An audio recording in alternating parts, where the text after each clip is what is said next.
Hi, guys. Welcome to Making the Cast, episode 2 in week 2. Me and Connor today. We'll be talking about Anders and Moses this time. Last week, we went on a deep dive into ourselves, into our self hatred and our casting techniques, all the things we love and hate about our casting. And now we're going to turn that over and criticize our best friends, Anders and Moses. Well, actually, we're just going to highlight some of the cool things that they do during their cast that people might not know or appreciate. Joining me, obviously, is Connor. Connor, how are you doing? Hello, I'm doing fantastic, Launders. I'm excited to be back. I'm excited to change the scope to a couple new targets. Yeah, we do spend a lot of time talking about Anders Moses as it is. At Blast, it's usually been, uh, in terms of constants, us, me and Connor, and then Anders and Moses. And at the spring series, it was just us four. So we brought in a couple of games from the spring series to relive the action and talk over what they do really well. So we can kind of. How would you describe Anders and Moses if you were trying to give somebody a synopsis on a movie of the life that is Anders and Moses? What would you say to describe their casting?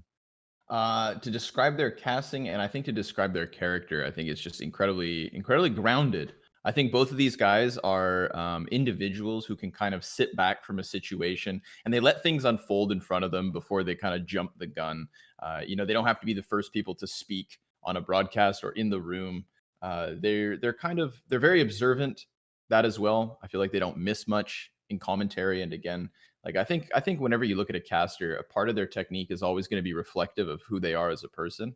Hmm. If I had to self-critique, I'd say like that's me and my excitedness. Like I walk into a room stoked, and that's how I started cast too.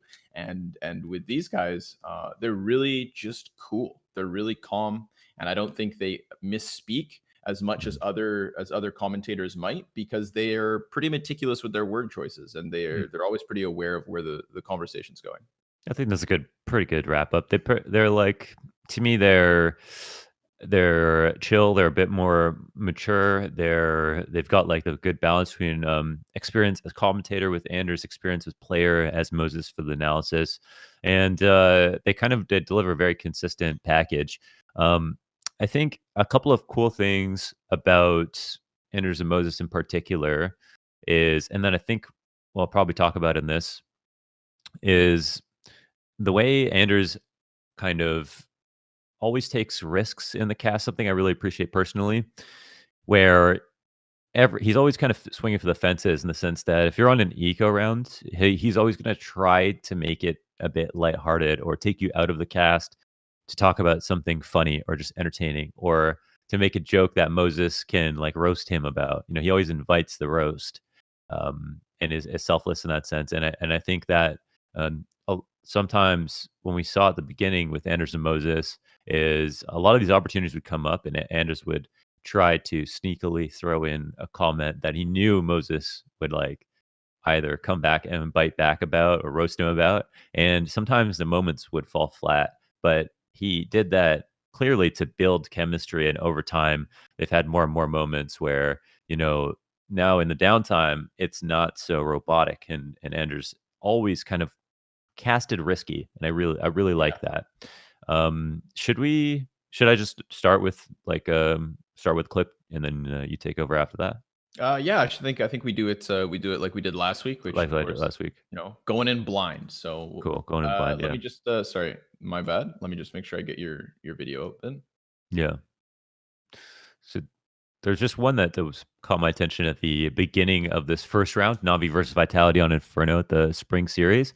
Sure. And it's basically one where it's to talk about, and I'm sure we can relate. It's with not knowing how a game's going to start off, because a game could start off at a fiery pace, and if you're casting, you just want to make sure you're with that energy right away. So if this was in the middle of the game and the round ends up being a bit dry, you might start off the round a bit low and ride the energy. But at the beginning of the game, right after the crowd cheered and everybody takes you in, you start off with a lot more energy than you normally would, not knowing what the pace of the game will be. And I think in this first round here, it's a good example of them riding that energy, turning it into something more chill and a light joke to turn the attention back to each other, and then bringing it back to the cast when a great moment happens. Yeah, no P250. Well, same with the Navi side, Electronic with full sets of utility. Interesting that we don't see a kit on the CT side. Aggression in towards apartments. They want that first kill. They're not going to get it, even with Simple sticking around for an extra second. That's a decent amount of pressure applied, and there's a Goosh. Simple still fighting. He's brought Apex down to 2 HP. Back for more and down to 5 himself. You deserve that one. You do deserve it. All right, so that's the initial grenade being used. Just kind of guesswork at that point in time. Yeah, the salvo to try and just gain some map control. It's given them access to Banana, but equally Navi sense what's coming. Electronic has rotated over. This is a tough defense, especially because Electronic has the nades. He can re-smoke this as well. This can get stalled out very quickly. Keep your eye on the minimap shocks lurking over towards those A-holes as well. He can be a plan B or he can backstab. Well, there's the counter smoke coming up, but they're already committed to it. They're running through. Alex will pick up the one that's trying to track them through the smoke, and that almost works out. Immediate attempt. Oh my God, that can't really be happening. And Electronic, how is he doing this again? 3 kills, and 2 of them, if you blinked, you missed it. Apex and Shocks now, 2 versus 4, and that bomb is, I mean, how can they stop that from being defused? They're all on there. There's Shocks' flank, and he's completely negated. The bomb isn't planted for him whatsoever. No, it's all the way in the corner. There's Perfecto, And okay, I wanted to like cut that off in the middle, but they did such a good job of keeping the energy up. But here's a moment where basically there's like a great 3K that catches Anders off guard. There's a bunch of layers to this clip actually. But what I thought kind of stood out that was more subtle was the fact that like as you can see, and Moses is really trying to ride the energy as hard as he can as soon as anything happens. Like someone gets gushed. Oh my fucking God, he got gushed. And with Simple sticking around for an extra second. And this is him doing something as simple as like applied, and there's a Goosh. Simple still fighting. Just a shot down mid 0-0. Not huge impact so far, but not knowing like how high the pace will be. But then as soon as it cools off, then Anders says something. He comes back for more and gets shot in the head. And then Moses goes, "You deserve that one," which is like an inside joke. And I'm not even sure what moment they're referencing, but clearly Anders has said something about like re-peaking mid at some point, and then Moses makes light of it, and then suddenly the mood changes slightly, and it's not so serious all of a sudden, and it's just chill while they group up on Banana and walk all the way up. You know, you can't keep hype through that point, so it's really good that they somehow turned that into a lull, funny lull, just for a second. Apex down to 2 HP. Back for more and down to 5 himself. You deserve that one. You do deserve it. And you can see Anders grasping for that because he's really good at that stuff where he's not scared to take the conversation somewhere else, which I think is part of the reason he's become like one of the most recognizable voices. You know, it is the most recognizable voice in Counter-Strike, where in the Electronic 3K, he shows how good he is at being a play-by-play commentator. And then in this moment where, you know, this game, Counter-Strike is half dead time, half action. So he shows how he is happy to take a risk right here on this very casual moment and slow it down totally, even though it's in between action. All right, so that's the initial grenade being used. Just kind of guesswork. Has the nades. He can or he can back. Track them through the smoke, and that almost works out. Immediate attempt. Oh my God, that can't really be happening. And Electronic, how is he doing this again? 3 kills, and 2 of them, if you blinked, you missed it. Apex and Shocks now, 2 versus. Just like the tonal fluctuation on that too. Yeah. I actually haven't heard him do that much. I think that was just like something he was just feeling, but it sounded cool, right? You blinked, you missed it. Apex and Shocks can't really be happening. And Electronic, how is he doing this again? 3 kills, and 2 of them, if you blinked, you missed it. Apex and Shocks now, 2 versus 4, and yeah, so that's pretty much the whole clip, like kind of those three sections. I feel like it summates their duo in a lot of ways, and sometimes you kind of feel that same vibe throughout a lot of rounds. When it goes to eco, Anders tries to turn it all the way down. Moses actually does a really good job of making not so serious moments serious, just in case they can become good. And then when it's play-by-play time, they, as we'll see, I'm sure, Moses does his share play-by-play, Anders does his share play-by-play, and they both nail it. I think that's one thing that Moses deserves props for, is kind of like keeping that level of consistency within the cast at like a technical level. You know, like he never ventures too far away from being there for the sake of commentary. And I think this is something that I mean, I'll get into it more when we get to my second clip, but you know, Anders does walk the line sometimes. All the time. All the time. All the And that's time. and I think what's funny about it is that like he doesn't get as much flack for it, in the sense that like he's not the people don't know that he's the instigator. And if you know Moses and Anders, and if you know the way they function just as friends, like that's what Anders is. He's 100% asking for it every single time. Instigator. so it's funny when those moments come through in their cast. And yeah, I think this one here with just Anders play-by-play in particular, like we can't forget that he is godlike. I always remember him as kind of like those creatures from Last of Us with like the flower mouths, and sometimes in these like ultra hype type moments, the like the guttural tones that he can just come out with are I would say some of the most difficult in like play-by-play, right? Like he hits these really deep notes that also sound really nice. So you got that's it, right? Like anybody can do the guttural noises, but making them sound natural on the fly, he's just like nails that. Because ultimately, those clips are moments that it's like that's a moment that could be an all-time great moment that gets put in frag movies, using after movies for tournaments, which is really important. And so just nailing it basically is what you have to do. But yeah, nailing any moment. So yeah, that was a good clip, man. I like that. I like that you have the first round of the game kind of coming straight out of the gate, because what I can say from having casted with Moses at the Blast Bahrain Global Finals 2019, unfortunately, right, Anders had to miss the event, wasn't able to travel, and so you and I kind of got thrown in this situation where we were going to cast with Moses, taking turns and whatnot. And I was kind of taken aback when my cast with him was on Nuke, I believe.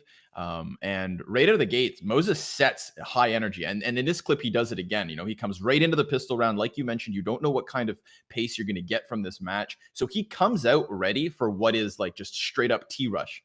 And that kind of took me off guard a little bit, because I thought I was an excited start. And his hype and his pacing straight at the gate kind of made me realize like, oh damn, it's time to work, like let's step up. So I can see how being his partner, that type of energy out the gate can really be like a trigger to remind you it's time to work, like it's time to focus, it's time to do a good job. Because if his consistency as a caster comes from starting on that note, starting on like, you know, let's say a 6, 7, then it reminds you where you are and what you're about to do. And I really appreciated that, actually, having casted with him.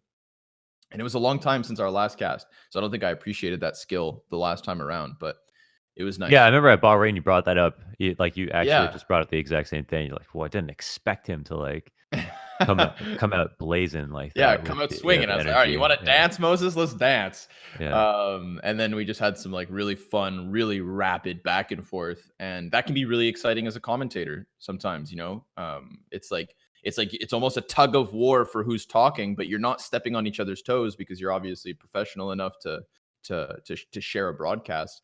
But more than that, you know, it's not fun to listen to two people who don't get along or don't appear to be getting along. So it's an emulation of, you know, either hanging out with people that you think are cool or like your friends, or if you're watching, you know, at home by yourself, which a lot of people are, then it's like a replacement for that. Even if you would normally watch these games with your friends or be on Discord or something, it's emulating the experience. And I think casters owe it to the people who are watching to get along for that reason.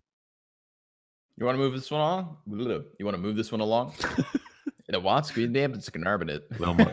10 a.m. molasses. Yes, you got to get the tongue moving, man. Yeah, no, I got you. Yeah, let's do it. All right, so I went with the Navi versus Vitality. No, excuse me, Astralis versus Complexity game. The very first match of week 2, I believe. You know, it was supposed to be that group of death for Blast London. Complexity were supposed to be completely written off, and I think that's an important thing to say before I play the clip, just because you have to remember Moses in this instance, right? A lot of my clips, and this one most importantly, is praising Moses' consistency. So Mhm. he, at the cornerstone of his commentary, I think, is his ability to condense information and to convey it without stutter. Like he doesn't miss anything. He tells you everything that happens, and he does it in a very clean way. And it's not always the most poetic or the most like how with the most rhythm or style. Sometimes he just straight up commentates information and it sounds awesome. So this Mhm. clip is that. Stralis winning 5-0, coming into what is supposed to be one of the biggest stomps of 2020. And it ends up turning into, of course, one of the biggest upsets in 2020. Mhm. But this also plays into what you had just said before your clip, Mohan, and that is that he comes into the game prepared. So sure, we're 5 rounds deep into the game, but so far everything has gone exactly how it's expected. So Moses doesn't let Mhm. off at all, and he doesn't get caught by the lull of the game. He's Mhm. he's at the 5-0 stomp in what should be the 16-0 game. And he does a really cool bit of play-by-play because the roles between him and Anders are kind of fluid sometimes. Like both commentators can do both jobs. They're not rigorously structured in a analysis and play-by-play role. Elements of danger to be able to cause some of these kills and limit the economic growth. Grenade gonna go, I think, a little bit further. Holy hell. The odds are... Have you ever seen anything like those odds?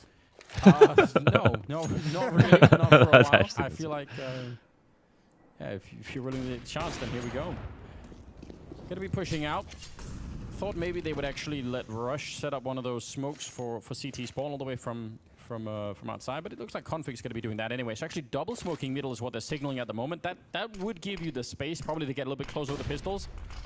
And they're not gonna find any fight in here, which seems like they're not even really trying. They're just leaving one. They want to pull the attention towards middle with 3 smokes, that there's going to be some kind of an execute, a set piece through the smoke towards the B bomb site. Meanwhile, 4 players lining in upper dark. Dupree's going to have a big job to do. He's scoped in. He misses the first shot. Magisk is blinded. There's a chance. Zipnik falls in mid, but a double. 3 kills for Dupree. And a 4th on top. Yeah.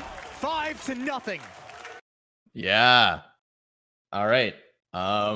So what I think is really cool about this clip is straight away, you obviously see that Anders is speaking about the utility execute. He's clearly describing, the limited tools complexity have, and he's touching on how they've used them. So all of the key pieces for somebody who's trying to analyze, a set piece in Counter-Strike. Now that's not what Anders is known for, but he's doing a good job of it.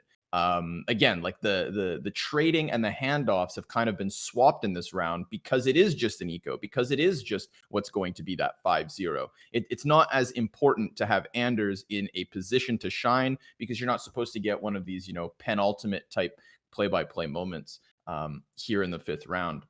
They have like this fluidity between the roles because you have Anders who casted with Semler and neither of them were pure analysts. They would take and change hands when it came to the play-by-play. Plus, they were the 2 biggest commentators for the longest time, so they kind of set the standard. A lot of people, have done that since have just had role swaps like that. DDK and James do that as well. Henry and Zato Kist. I mean, we're pretty much one of the only duos that actually follow a traditional play-by-play color stack and just split the analysis and calling the action. And then Moses, who for the longest time was this one size fits all solution to filling out a duo when they needed it the most, right? To come into an event, cast with somebody, and then he became branded as this guy. It's kind of cool because he's bald, so he could kind of wear any wig in a sense, right? He was the guy you could fit into any duo because you knew that he'd be able to understand what his commentator needed. And so he had to get good at play-by-play and analysis as well, which is exactly what Anders needed post Semler. Sure, and I think stepping into that role and being able to do that job is why he is one of the best in CS. Like it's the confidence that now comes with his experience and his knowledge of being able to be in all these different positions.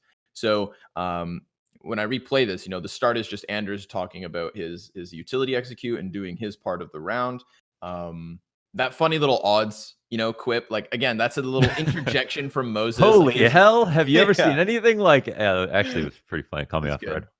Elements of danger to be able to cause some of these kills and limit the economic growth. Grenade gonna go, I think, a little bit further. Holy hell. The odds are... Have you ever seen anything like those odds? No, not really. Not for a while. I feel like, yeah, if you're willing to take a chance, then here we go. Gonna be pushing out. Thought maybe they would actually... So this is here where Anders, you know, like, okay, they've talked about their odds. It's clearly not the cap play. And then you get that usage of the very few tools Complexity have. So again, Anders is just doing a good job of continuing the round, going through the motions. You know, the waves are rolling. We're 5 rounds in. Once he's done, however, is when I really want Moses to shine here. Actually let Rush set up one of those smokes for CT spawn all the way from outside, but it looks like Config's going to be doing that anyway. So actually double smoking middle is what they're signaling at the moment. That would give you the space probably to get a little bit closer with the pistols. And they're not going to find any fight in here, which seems like they're not even really trying. So right there, you can kind of see Anders has done his job, but he's lingering. He's lingering on the moment because there's been this sudden shift in the play. You see 3 guys up on doors, you see 3 smokes over doors, and then you know, he paints the picture of, well, there's not going to be anybody close, so these pistols shouldn't prevail.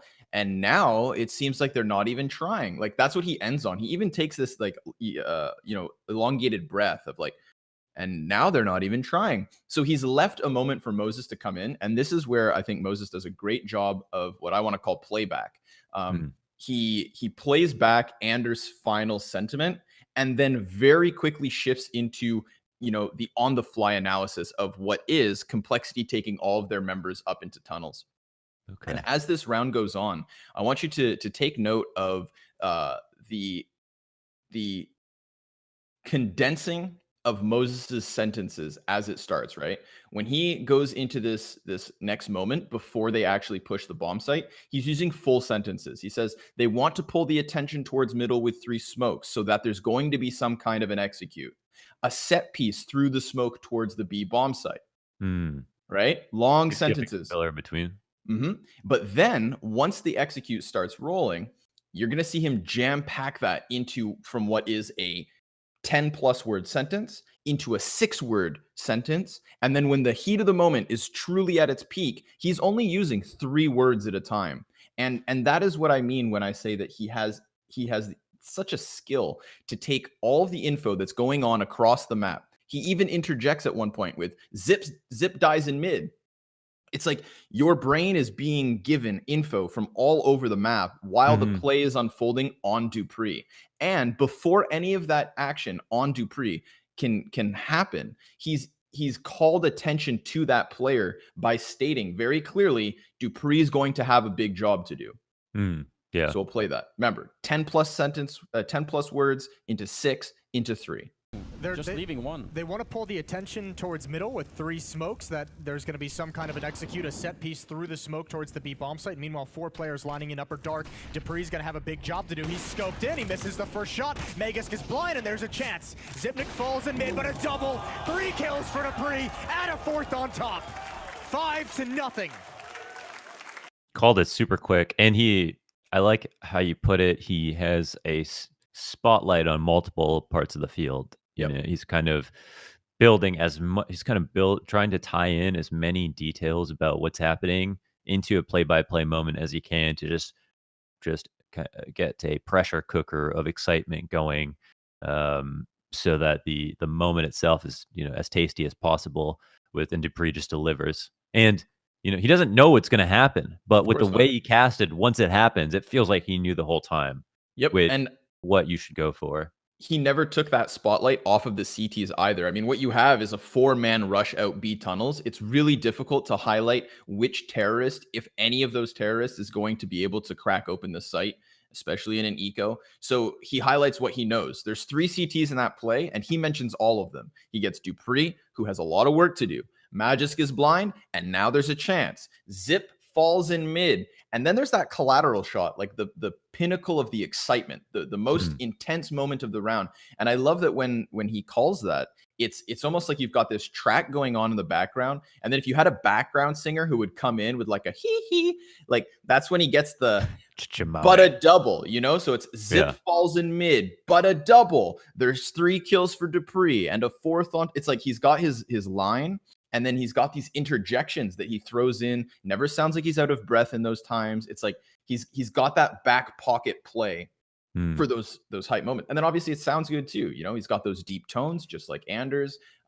There's nothing jarring about this cast. And I think that, you know, at a 5-0 anti-eco play-by-play moment, that is one of the most exciting ones you're ever going to get. Yeah, I like that. Man, I didn't think we'd be focusing on Moses so heavily on both sides. I thought we'd have like Anders would just have the clips, and then we'd like look for the Moses stuff because obviously, Anders is going to do more of the play-by-play if more of it most of the time. But yeah, it seems like we both brought in like a few Moses clips. The last two that I have are mostly him as well. This next one on Inferno, I've got it's kind of it's a making something exciting out of thin air, basically. So it's Moses at near the end of this VOD. I'll just play it once, but basically it's him like noticing that this is 14-10, so circumstances come into play where it's a situation where no matter where the game's going, if it's going to be wrapped up or maybe a comeback could be staged, you want to start drawing those narratives as quickly as possible. And I think for Moses, he calls on his experience as a player to point out something that to most people might seem like a run-of-the-mill idea, but then tries to double down on explaining it so that it's more entertaining and thought-provoking for people watching to enrich their experience, which I think is important. For him, a lot of people understand, he was a pro player. He's done this for a long time. He was on the desk for a long time. There should be a lot of weight behind his words. So just go ahead and give that a listen.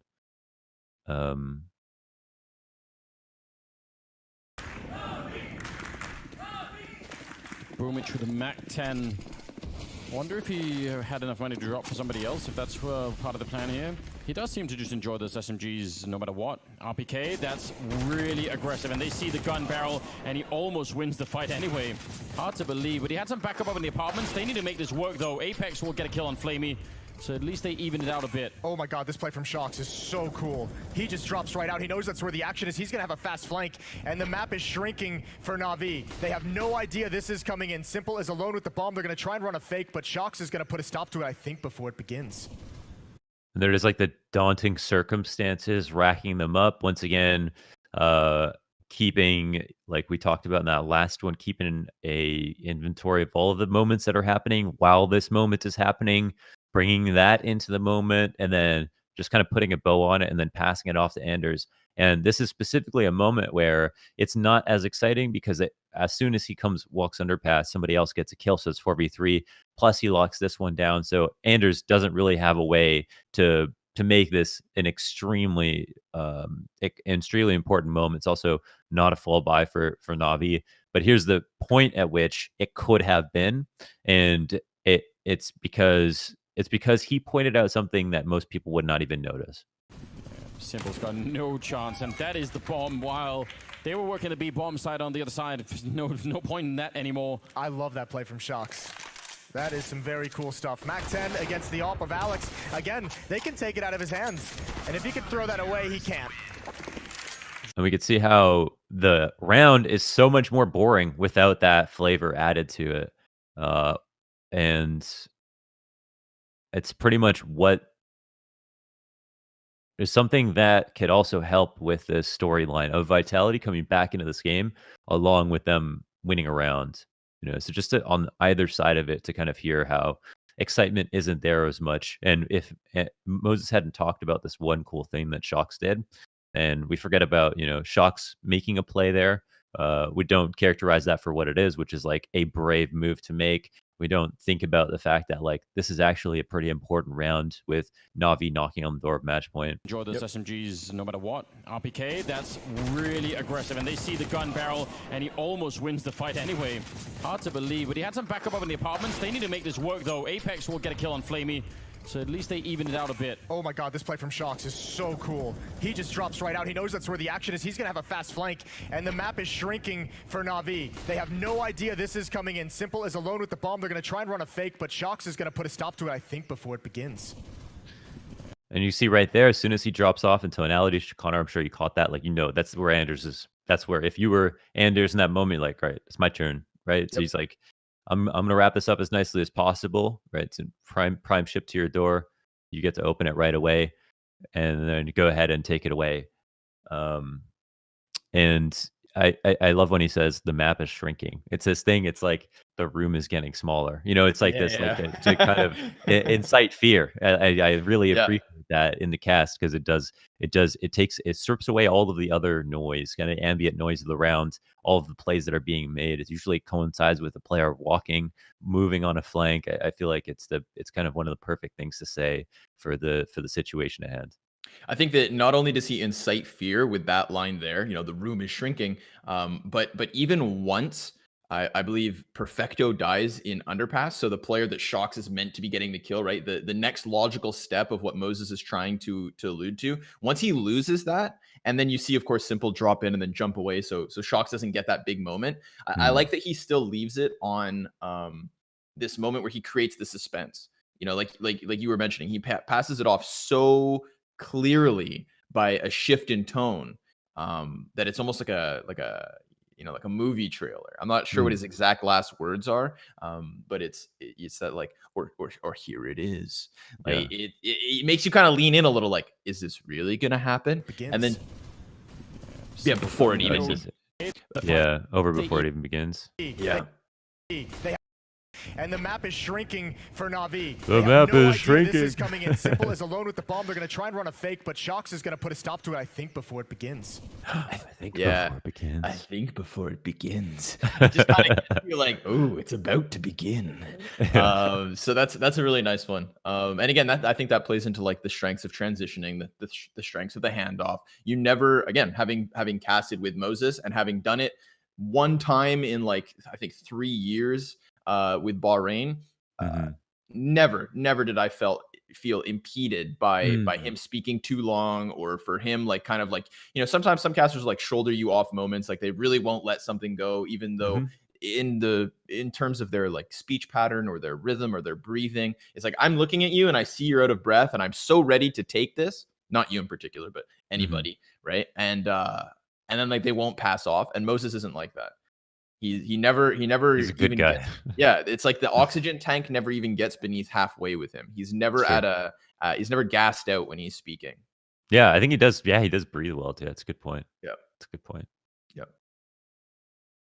So yeah, man, that's another good one. Another like one of those like under the radar type Moses moments. Yeah. I've got something that's not so under the radar. I've got something that's pretty in our face actually for my second clip, Mohan. Okay. Yeah. So we venture back to Na'Vi Astralis versus Complexity. And, last week on episode 1 of Making the Cast, we talked about balls quite often. And balls is part of the conversation. The balls have come back. So we found a new pair here between Moses and Anders. And this one I think is like it's funny. You brought it up first and you didn't know what my clips were, but we talked about Anders being the instigator. And in that this motherfucker is so sneaky. He is. He like and always invites himself to get roasted basically without ever making it seem like it. Like you'll roast him and then you'd be like, did you set that up yourself? Yeah.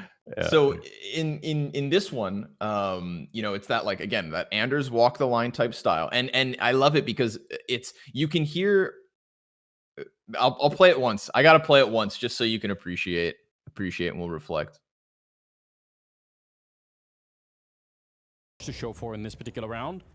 So it could be something. They have some players though that, I mean, someone like Config, you talked about momentum, right? Yeah. So I agree completely that that's what they need to exploit. But if you could get Config up and running, then that's like half the equation right there.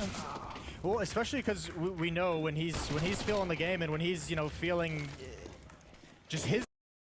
So Anders doing a good job again, moving us through an anti-eco, another round that like the casting is technically supposed to be at its weakest.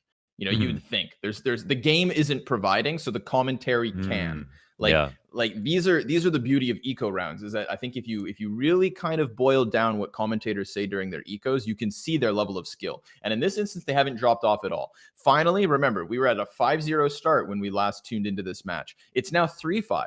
Complexity are starting to get rounds on the board, and it's nearly tied up. So they delve into the historical context of this lineup, right? Like, who's the next piece of Complexity who could activate in order to take them into the lead, in order to actually upset what was the #1 ranked team in the world? Well, Config, of course. So they discuss Config's history, you know, his explosiveness as a player.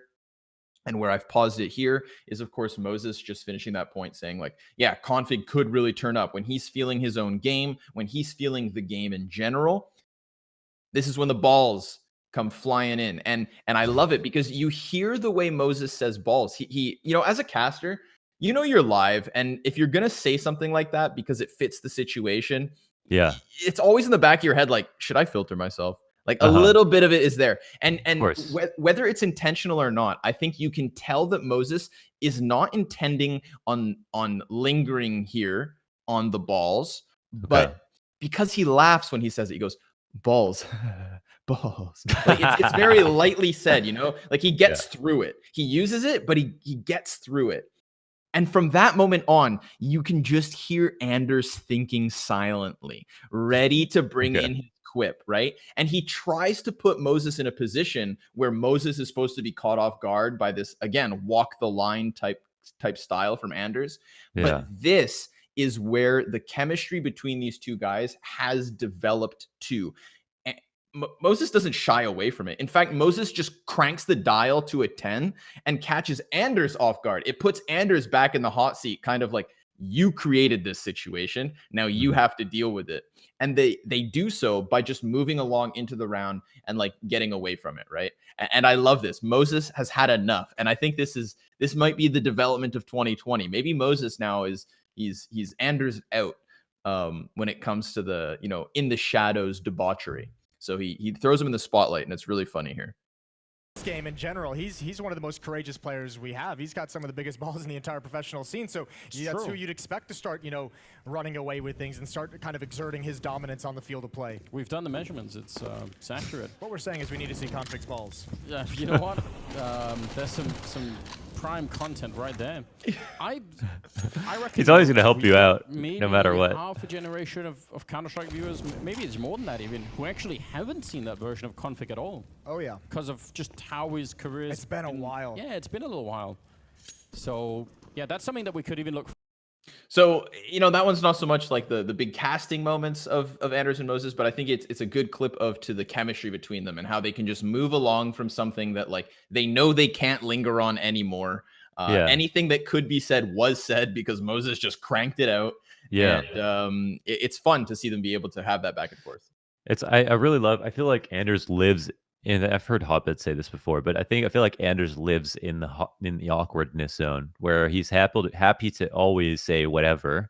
And if you say whatever, like if Moses comes through, there's nothing that could shy Anders away. He's going to try to say something, and it's never going to be a very cut and dry moment. And I think that's kind of very charming about Anders, and also invites progression in the long term in their duo, because you know that no matter what, whenever you feel like you feel a little bit funny today, you want to take a risk, Andrew's gonna be right there with you no matter what. Even if he doesn't have anything extremely funny to say on top of it, he's not gonna make you feel stupid for saying it, which is kind of cool. That's kind of unique to him. You know, he's always there for you in that sense. And he's very good at it, because sometimes, you know, you might not be able to say anything, and you know you're playing a dangerous game with this. You're starting to talk about ball sacks and stuff, and you're like, you know, this is, maybe I shouldn't talk about this in the broadcast.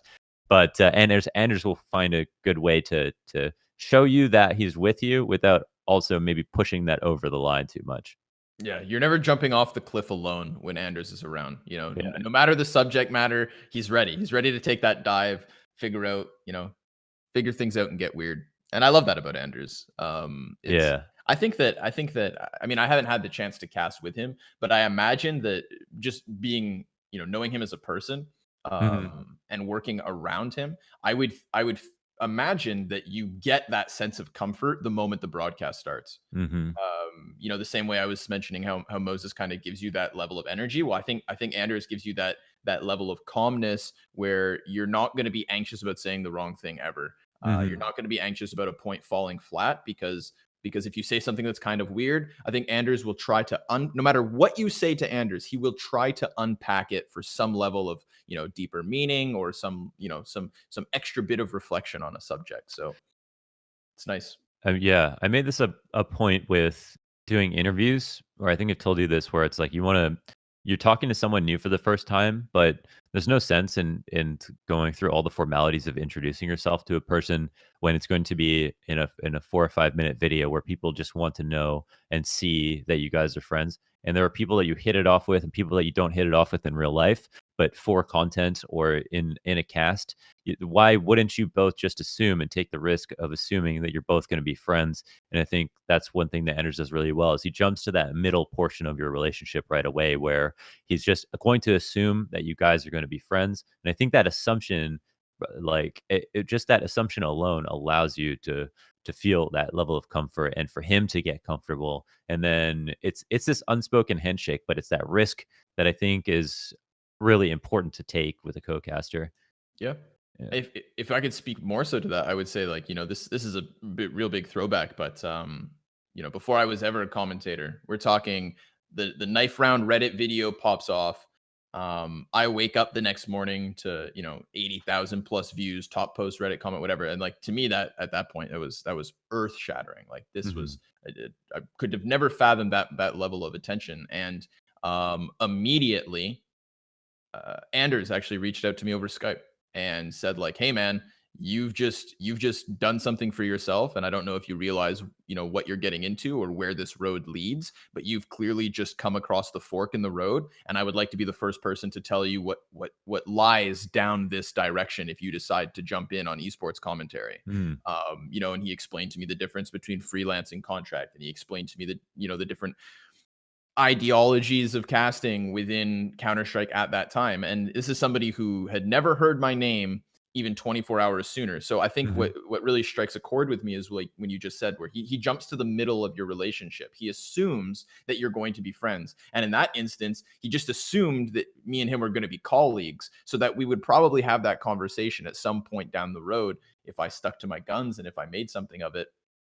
But he was willing to just, give me the benefit of the doubt and expect that, so that by the time we ever did meet in person, I mean, I have such huge respect for him because whether he knows it or not, that first conversation we ever had was one of the most, driving things for me. It told me that there are people within this space who are so ready to help you and who are so ready to prepare you for what you don't know enough about yet.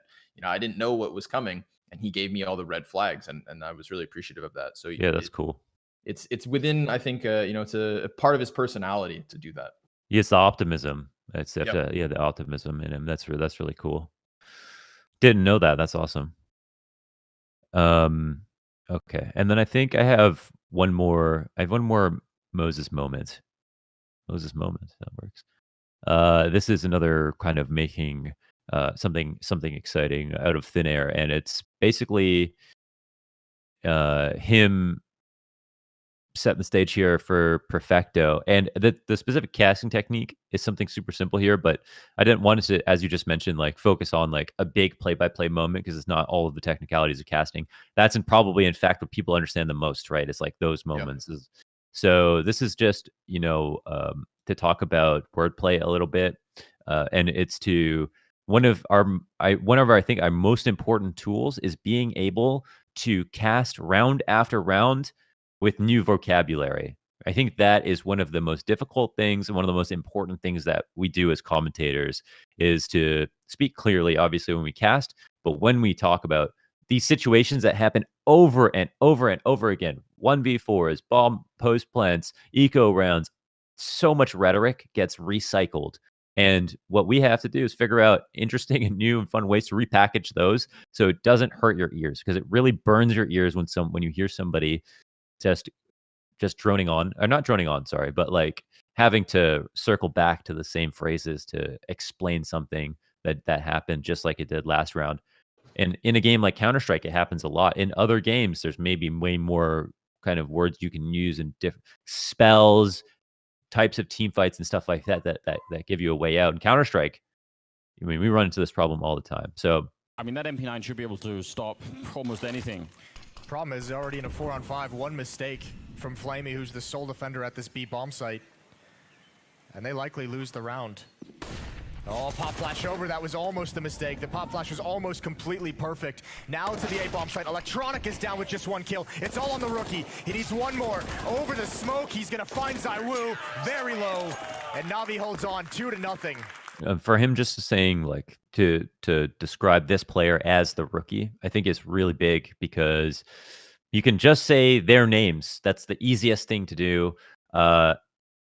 Like, you could say Perfecto gets ZywOo, or ZywOo goes down, but you could reframe it, like, I mean, that's why we say in casting the Danish derby, as opposed to Astralis versus North, or like a Danish versus Danish lineup. You're just taking something that people know, just putting it into a new way, and it happens all the times with different players' monikers, or the magnificent Van Delken. And I'm sure there's just a litany of kind of names that we do that with.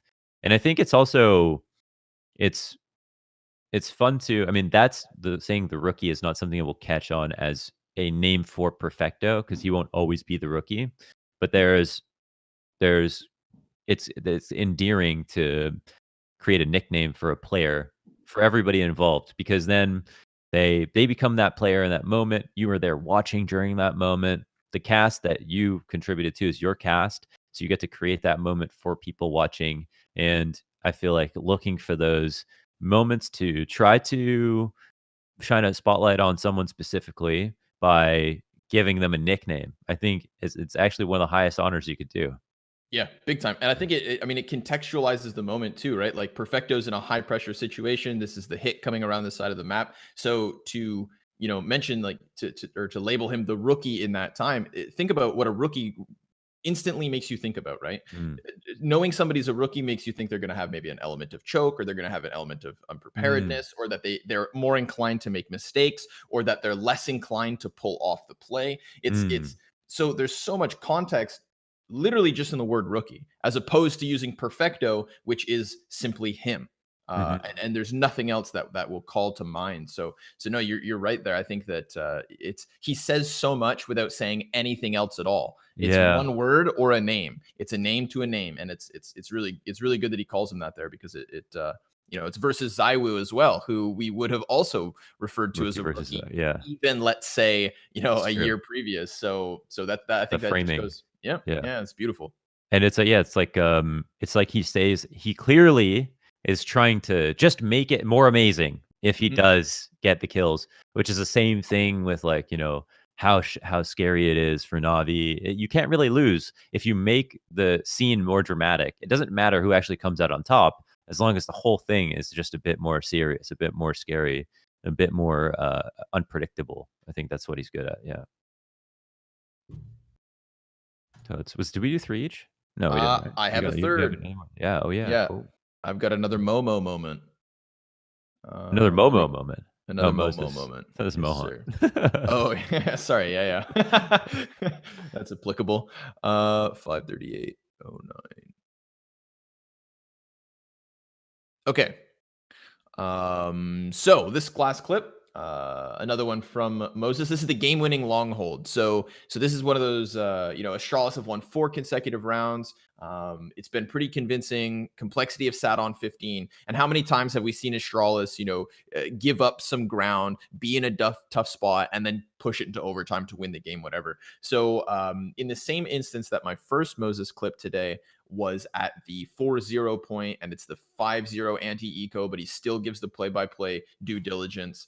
This one is where Astralis are starting to make the comeback happen. You could very easily be lulled into the idea that Astralis are going to keep these very technical, slow rounds rolling, but they decide to just go all in on an A long rush. So fast, in fact, that it almost catches the producer off guard. We're still in replays from the previous round when suddenly we're 2 seconds away from the first gunfight. So Moses, in this instance, has not had a chance to contextualize the Astralis buy at all. We don't know if it's an eco. We don't know whatever. And right out the gate, he shifts. Remember earlier I was saying how he's using these 3-word sentences to convey info after the stringy full sentences. This is as fast as you can, right into those quickly packed bits of information, and he runs from them really nicely. So I'm going to play it one time on its own.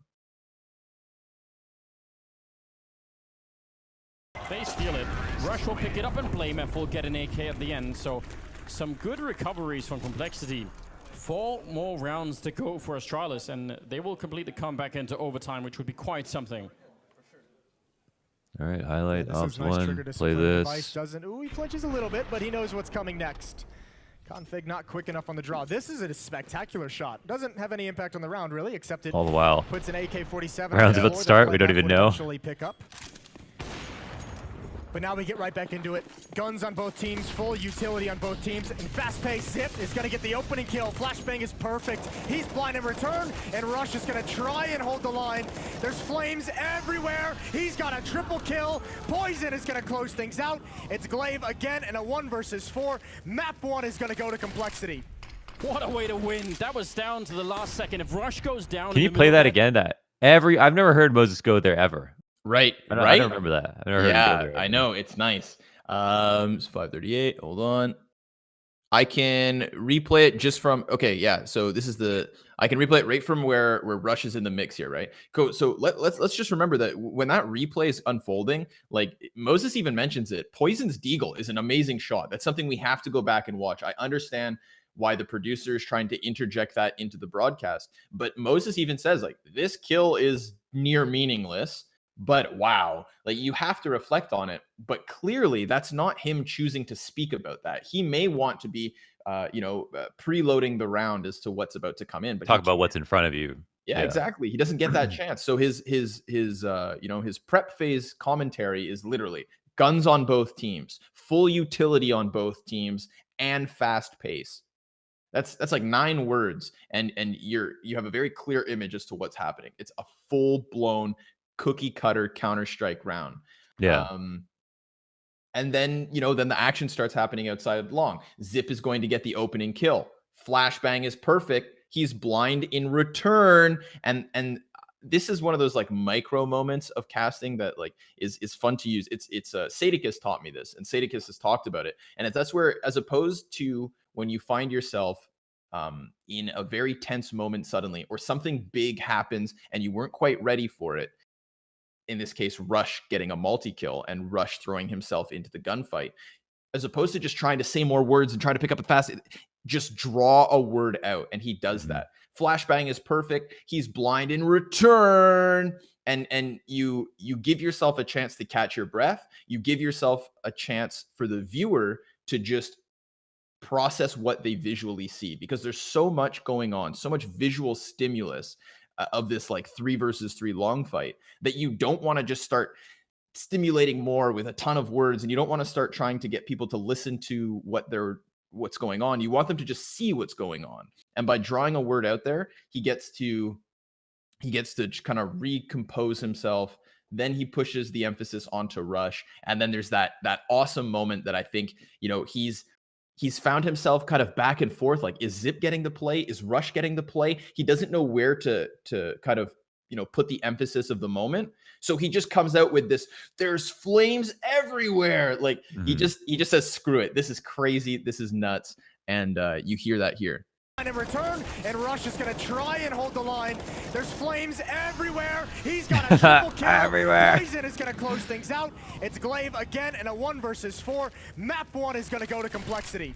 And he has the gall to call the game. That's something that can be really difficult as a commentator too. Like, this is still a 1v4. Glaive is still capable, but it's a situation where he's already outdoors. The smokes are fading. The bomb is down. Like, I like that Moses just goes all in and calls this the game-winning moment, because I think that somebody who has as much experience, but then you just hope it actually ends soon.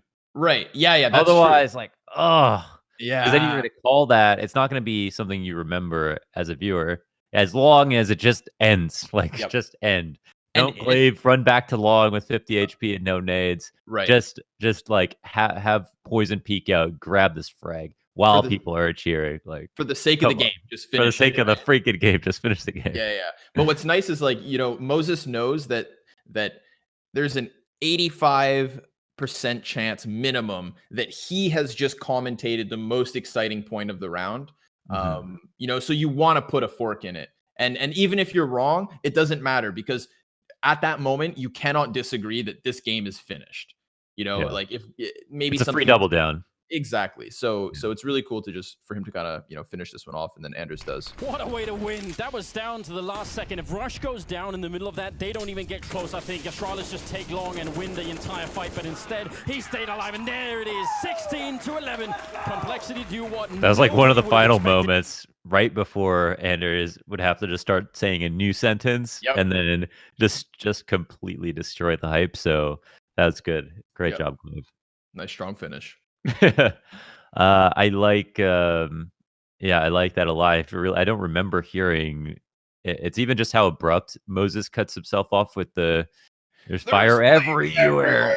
Yeah, it's good, man. I never heard him go there. That was a good one. Like, no, but and that's like, again, to like recall back to my first example of Moses's casting. That's where and it's something that you said you didn't notice it, but like maybe this is the next evolution of the bald eagle, where it's this like ongoing track of like Zip gets the first kill, but now he's flashed, it's perfect, Rush comes in, there's flames everywhere. It's almost like it's like his casting has two audio tracks. If this was GarageBand, the flames everywhere would be a new line of audio. And a double kill for Dupree's collateral would be that second line of audio. It's like he's his own background singer in some of these moments, and it's working really well for him. So I feel like I would look at it like he's trying, like, constantly, and we all do this, but let me see if this is how, if you see it this way as well, where we have our ideal image for how our cast should go, and then throughout the rounds we're casting in a sense in a prepackaged format with all of the casting that we've done in the past, getting us through filler moments and whatever. But since it's a new game, and since we're in the moment, since it's live, we're always fishing for times to pull ourselves out of that prepackaged, very consistent product into, this is a moment, let me just be here and now. And I think that's where I saw it's a solar flare of personality for Moses, where it pops out unexpectedly, but he welcomed it, and then it just comes out. It's not Moses, it's just unique to him in that moment, and we all want that, and you want to hear that, because it's like if you've got like Blast up on your second monitor when you're just doing something else and you're just listening to the cast. That's the thing that makes you turn your head back to the game after hearing a few rounds of nothing happening. It's Moses suddenly sounds a little bit more involved, a little bit different, and it pulls your attention back. I completely agree with you. I think that is his flair. I think that is his, like, it's his vibe. It's his flavor to commentary, because the overall story with, I think it comes to Moses' casting style, is that I mentioned it earlier. He's not super poetic. He's not trying to interject vocabulary that you've never heard before.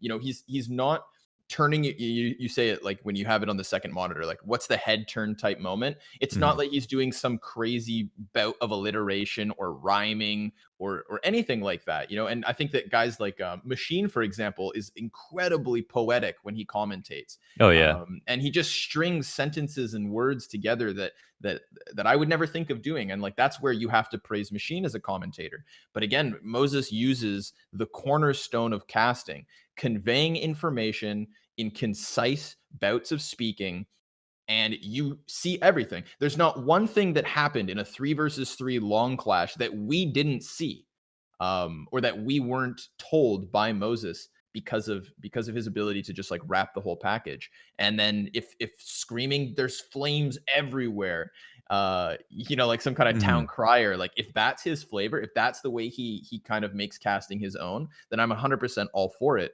because he's a 10 on 10 in terms of technical casting, and he doesn't You know, he doesn't need to be over the top, and I don't think that type of poetic commentary would gel as well with a guy like Anders either. But it's Like, nice to have contrast, yeah. Like, yeah, of course, of yeah, course. him Oh, I and mean, you know he's he's like the American sports commentator, which is great because yeah, like American sports, it's number one sports in the world. You know what I'm saying? But it's like he can. It's like the Mike Bream, just like the bang is like his most right. well received and famous and memorable line. It's so simple, but most of the other time he's like very very is kind of a very regular guy in some sense. Like whereas as you're talking about with Machine, um, he is using as many poetic devices as he can because it's clearly fun for him to do that Mhm. because he's so good at freestyling on them.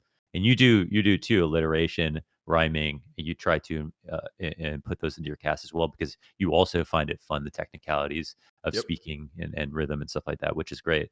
And then, but with American sports casters, we don't really do that as much.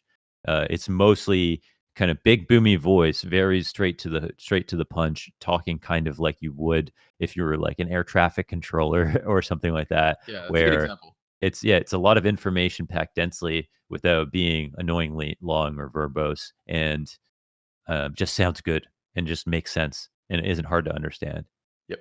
And I think Mhm. that so like for anybody who wants to become a better commentator, or for anybody who's like new to CS casting and wants to get in on it, I think this is one of the arguments for why, like, you the thing with the cast is you always want to find your own voice. You want to find your own style. You don't want to just be a copy of another successful caster, but Mhm. you'd be dumb to not try and take the strengths of other casters as you yourself improve. I think I was influenced by Sadakis very early on.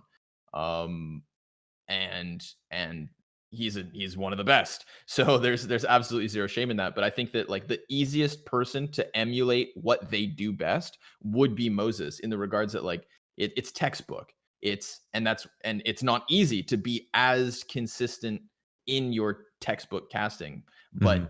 but Moses does that part of casting, I think, better than anyone else.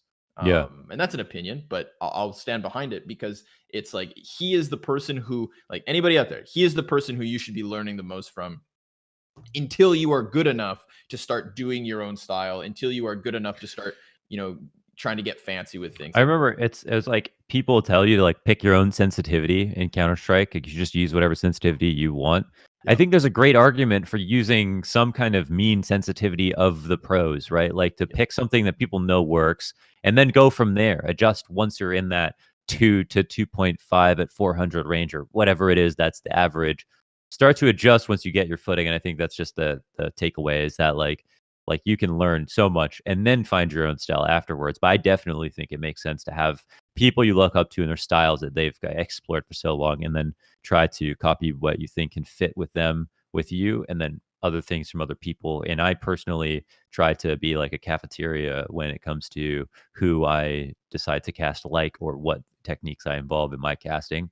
I think everyone does something great, especially in Counter Strike. So we're very lucky in that sense. I think I just kind of pick and choose, and there's no shame. And it's not even no shame. There's more variety in your casting, the more techniques you try to involve, and there's no limit to kind of how much personality and that you can inject into your abilities.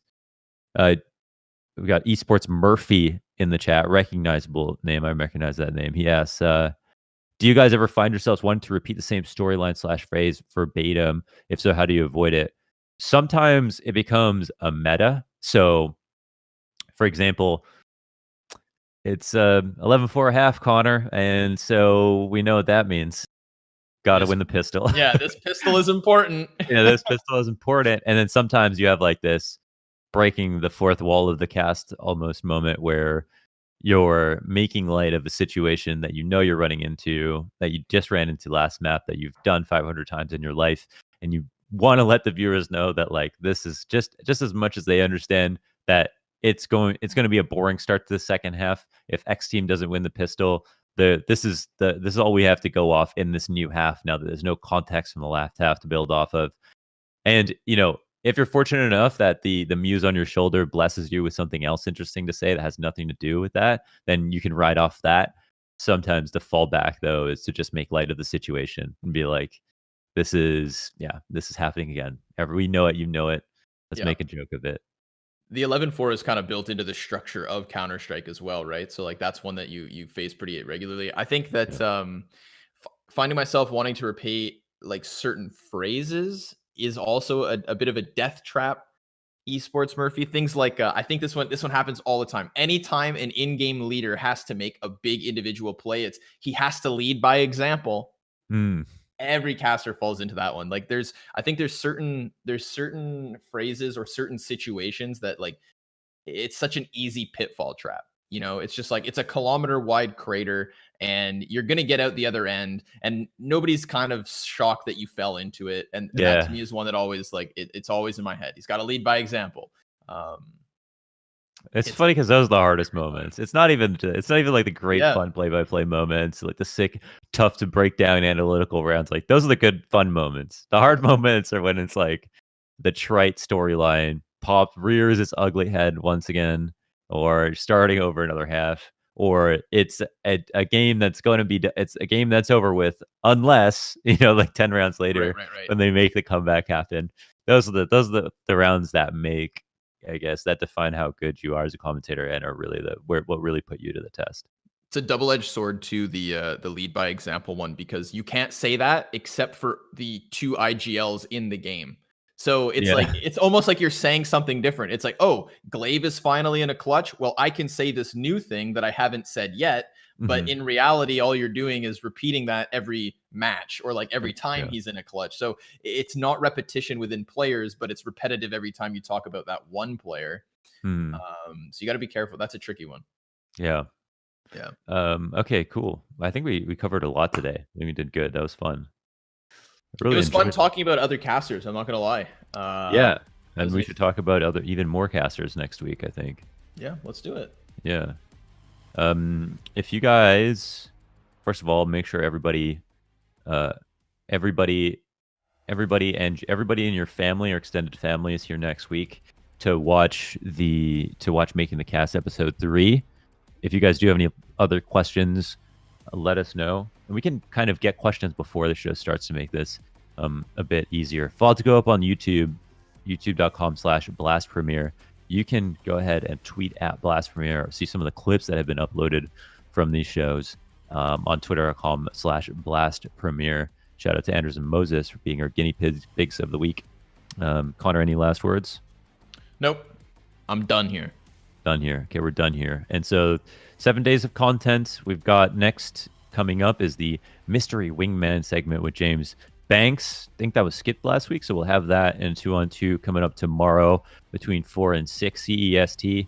But beyond that, there's a full schedule for every day of the week of content. Make sure you come and check it out so that we can kill this quarantine time together.